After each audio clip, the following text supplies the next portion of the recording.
Assalamualaikum warahmatullahi wabarakatuh. Perkenalkan, nama saya Deka Gemila Agustin, Prodi Manajemen NIM 289205018, Universitas Pancasakti, semester 4, dengan mata kuliah Manajemen Logistik dengan dosen pengampu Ibu Hani Ari Rahmani, MPD. Di sini saya akan mempresentasikan mengenai teori ekonomi makro dan mikro dalam manajemen logistik. Untuk memenuhi tugas akhir semester saya, berikut ini adalah penjelasannya. Kebijakan ekspor dalam perdagangan internasional.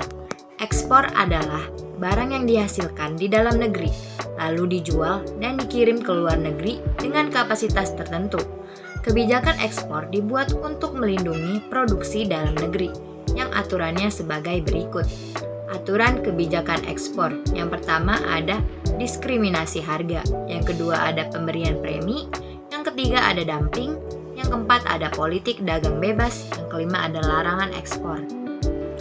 Salah satu fungsi utama Direktorat Jenderal Bea dan Cukai adalah melindungi masyarakat, industri dalam negeri, dan kepentingan nasional melalui pengawasan dan pencegahan masuknya barang impor maupun keluarnya barang ekspor yang berdampak negatif dan berbahaya yang dilarang atau dibatasi oleh ketentuan regulasi yang diterbitkan oleh kementerian atau lembaga terkait.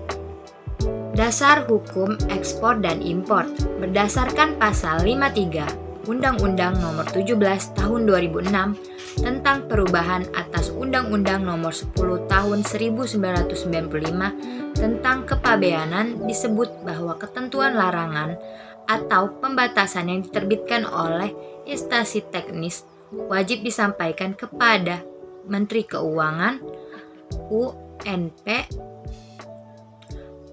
Direktur Jenderal Bea dan Cukai. Terhadap ketentuan yang disampaikan tersebut, Direktur Jenderal Bea dan Cukai melakukan penelitian dan Direktur Jenderal Bea dan Cukai atas nama Menteri Keuangan menetapkan daftar barang yang dilarang atau dibatasi untuk diimpor dan diekspor berdasarkan Peraturan Menteri Keuangan Nomor 224 PMK 04 tahun 2015 tentang pengawasan terhadap impor atau ekspor barang larangan atau pembatasan untuk selanjutnya dilakukan pengawasan oleh DJBC. Kebijakan impor dalam perdagangan internasional. Impor berarti barang yang bukan diproduksi di dalam negeri, dinilai bisa mematikan industri dalam negeri, sehingga perlu kebijakan untuk melindungi perusahaan dalam negeri. Aturan kebijakan impor. Yang pertama ada kuota impor, yang kedua tarif, yang ketiga subsidi impor, yang keempat larangan impor. Menurut Nyoman tahun 2005, manajemen transportasi dan distribusi merupakan pengelolaan terhadap kegiatan untuk pergerakan suatu produk dari suatu lokasi ke lokasi lain, di mana pergerakan tersebut biasanya membentuk atau menghasilkan suatu jaringan. Pada kebanyakan produk, peran jaringan distribusi dan transportasi sangatlah vital. Jaringan distribusi dan transportasi ini memungkinkan produk pindah dari lokasi di mana mereka diproduksi ke lokasi konsumen atau pemakai yang seringkali dibatasi oleh jarak yang sangat jauh. Kemampuan untuk mengirimkan produk ke konsumen secara tepat waktu dalam jumlah yang sesuai dan dalam kondisi yang baik sangat menentukan apakah produk tersebut pada akhirnya akan berkompetitif di pasar. Kemampuan untuk mengelola jaringan distribusi dewasa ini merupakan satu komponen keunggulan kompetitif yang sangat penting bagi kebanyakan industri. Fungsi dasar manajemen transportasi dan distribusi. Secara umum, fungsi distribusi dan transportasi pada dasarnya adalah mengantarkan produk dari lokasi di mana produk tersebut diproduksi sampai di mana pelayanan kepada konsumen. Pada prinsipnya, tujuan ini bertujuan untuk menciptakan pelayanan yang tinggi ke konsumen yang bisa dilihat dari tingkat service level yang dicapai, kecepatan pengiriman, kesempurnaan barang sampai ke tangan konsumen, serta pelayanan purna jual yang memuaskan. Kegiatan transportasi dan distribusi bisa dilakukan oleh perusahaan manufaktur dengan membentuk bagian distribusi atau transportasi sendiri untuk diserahkan ke pihak ketiga. Dalam upaya untuk memenuhi tujuan-tujuan di atas, siapapun yang melakukan internal perusahaan atau mitra pihak ketiga, manajemen distribusi dan transportasi pada umumnya melakukan sejumlah fungsi dasar yang terdiri dari 1. Melakukan segmentasi dan menentukan target service level. Yang kedua, menentukan mode transportasi yang akan digunakan. Yang ketiga, melakukan konsolidasi informasi dan pengiriman. Yang keempat, melakukan penjadwalan dan penentuan rute pengiriman. Yang kelima, menyimpan persediaan. Usaha retail merupakan dari bagian saluran distribusi yang memegang peranan penting dalam rangkaian kegiatan pemasaran dan merupakan perantara dan penghubung antara kepentingan produsen dan konsumen. Usaha retail adalah semua aktivitas yang melibatkan penjualan barang dan jasa langsung kepada konsumen akhir untuk penggunaan yang bersifat pribadi dan bukan bisnis.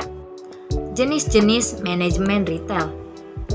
Tidak hanya retailnya saja yang memiliki banyak jenis, manajemen retail juga memiliki beberapa jenis, yakni sebagai berikut. Yang pertama, retail mandiri. Yang kedua, retail yang sudah ada. Yang ketiga, pedagang.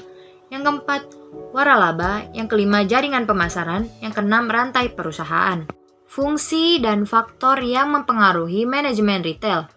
Fungsi manajemen retail. Yang pertama, meminimalisir kegagalan penjualan pasar domestik. Yang kedua, bagian dari proses regulasi. Yang ketiga, menciptakan sistem distribusi yang lebih baik. Faktor yang mempengaruhi manajemen retail. Yang pertama ada harga barang, yang kedua ada reputasi, yang ketiga ada promosi, yang keempat ada kualitas barang, yang kelima manfaat barang. Klarifikasi manajemen retail.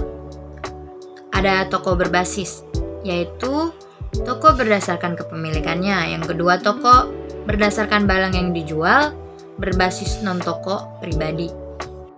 Penjualan secara langsung atau disebut direct selling yang bukan pribadi melalui media sosial seperti lewat televisi, email marketing, telepon, broadcast message, brosur, dan katalog. Berbasis layanan, bisnis retail dengan banyak layanan untuk konsumennya. Layanan tersebut bisa berupa jasa elektronik, perbankan, penyewaan, dan lain sebagainya. Pengertian gudang. Pergudangan memegang peran yang sangat penting dalam kehidupan sebuah perusahaan. Barang yang disimpan di gudang bisa dalam bentuk bahan baku, bahan setengah jadi, suku cadang maupun produk jadi. Peningkatan produktivitas dan layanan pergudangan akan sangat berpengaruh pada performasi perusahaan secara keseluruhan. Di dalam manajemen gudang, penyimpanan barang sementara di gudang terbagi menjadi 3 bagian. Ketiganya adalah penerimaan barang dari supplier, handling barang, dan juga pengeluaran barang ke tujuan lokasi produksi. Untuk mengetahui lebih lengkap terkait dengan sistem manajemen gudang, berikut penjelasannya lebih rinci. Yang pertama ada kegiatan administrasi. Administrasi adalah salah satu kegiatan dalam manajemen gudang yang mengatur seluruh pengeluaran dan juga pemasukan dana dalam perusahaan. Dalam pencatatan tersebut tentunya akan memudahkan pengembangan perusahaan yang berkaitan dengan manajemen warehouse 2. Penerimaan barang. Kegiatan penerimaan barang ini diatur untuk memetakan besaran dana dari produk yang diperoleh oleh perusahaan. Yang ketiga, penyimpanan barang. Barang yang sudah masuk ke dalam gudang harus tersimpan dengan aman dari bahaya apapun di dalam gudang. Yang keempat, pengemasan barang. Kegiatan pengemasan barang dilakukan agar barang sampai ke tangan konsumen dengan aman dan dalam keadaan baik. Yang kelima, pengeluaran barang. Barang yang sudah keluar dari warehouse harus tercatat dengan detail sehingga sistem pengeluaran barang tertib dan juga efisien. Hal ini berdampak pada pengelolaan di dalam warehouse yang mudah. Contoh manajemen gudang yang baik. Yang pertama ada budgeting yang tepat untuk perusahaan. Yang kedua, manajemen gudang yang sesuai. Yang ketiga, peraturan dan perkembangan bisnis yang tepat. Tujuan fasilitas pergudangan. Yang satu, membantu pengadaan material yang dibutuhkan dalam jumlah yang ekonomis dan dengan harga yang paling rendah. Yang kedua, menyelesaikan proses-proses penerimaan, distribusi, dan pengolahan inventari secara tepat. Yang ketiga, memelihara kondisi material yang disimpan agar tetap dalam kondisi yang baik sampai material tersebut diperlukan. Lokasi gudang, faktor-faktor pertimbangan. Yang pertama yaitu biaya pendirian, yaitu biaya lokasi, biaya konstruksi. Yang kedua, biaya berulang, yaitu PBB, tenaga kerja, utilitas, pemeliharaan bangunan, biaya angkutan, penyediaan bahan-bahan kantor, peralatan pengemasan, dan material penyimpanan. Yang ketiga, prinsip pergerakan minimum, sedapat mungkin meminimalkan pemindahan barang, kemudahan mencapainya, jarak, akses transportasi. Yang keempat, pelayanan lokal atau utilitas. Yang kelima, ketersediaan tenaga kerja. Yang keenam, keluasan beroperasi. Jenis-jenis gudang. Yang pertama ada gudang tertutup penuh atau setengah tertutup, lingkungan tidak terkendali. Yang kedua, gudang tertutup penuh, lingkungan terkendali. Yang ketiga, gudang tahan api. Yang keempat, gudang bahan peledak. Yang kelima, gudang bahan bakar. Yang keenam, daerah penyimpanan terbuka. Sarana dan perlengkapan gudang. Tujuannya melakukan penanganan material gudang secara efektif dan efisien, terdiri dari yang pertama, perlengkapan di dalam gudang. Yang kedua, perlengkapan di luar gudang. Pengertian pemasaran.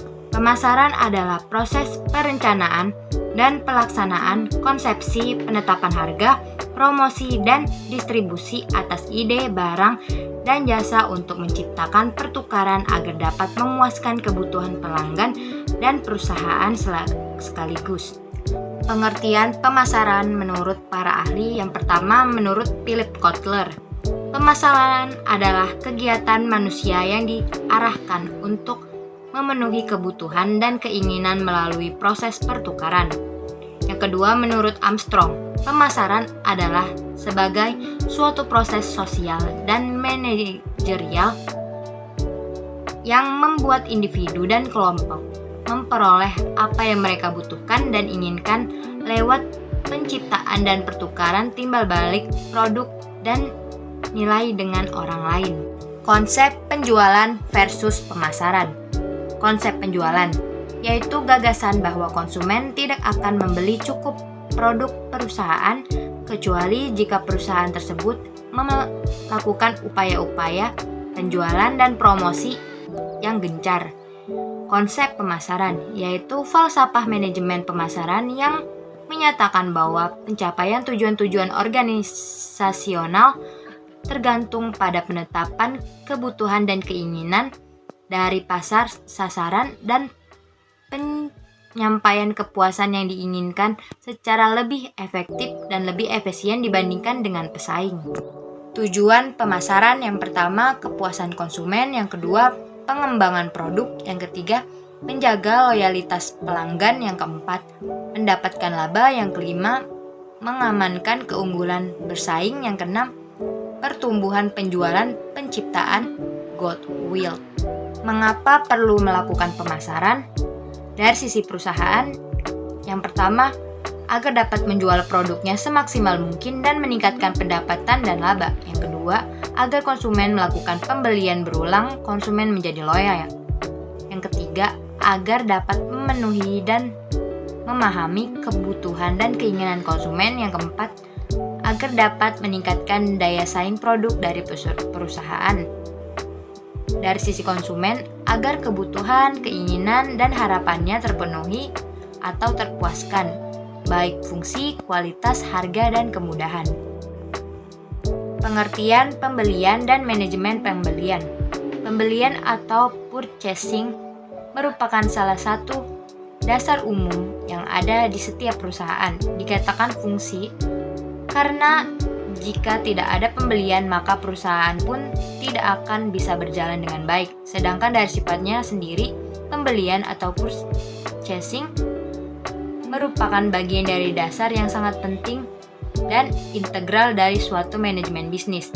Sedangkan manajemen pembelian adalah suatu cara yang ditetapkan untuk bisa mengelola berbagai barang yang dibutuhkan oleh perusahaan dengan tentunya melibatkan beberapa sumber lain seperti orang, sistem, dan juga proses yang bertujuan untuk membeli berbagai barang dan jasa agar selanjutnya dapat diproses lalu dijual kembali agar perusahaan tersebut bisa mendapatkan keuntungan. Mata rantai dari sebuah kegiatan manajemen material. Manajemen pembelian memiliki peranan sebagai perantara di antara distributor dan perusahaan dalam hal pengadaan barang atau jasa yang dapat mendukung operasional perusahaan. Peranan atau fungsi pembelian. Yang pertama, fungsi yang paling penting dari suatu perusahaan.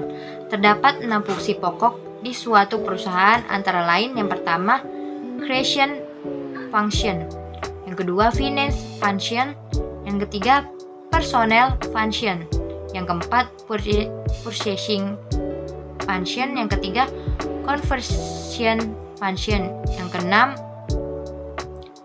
distribution function.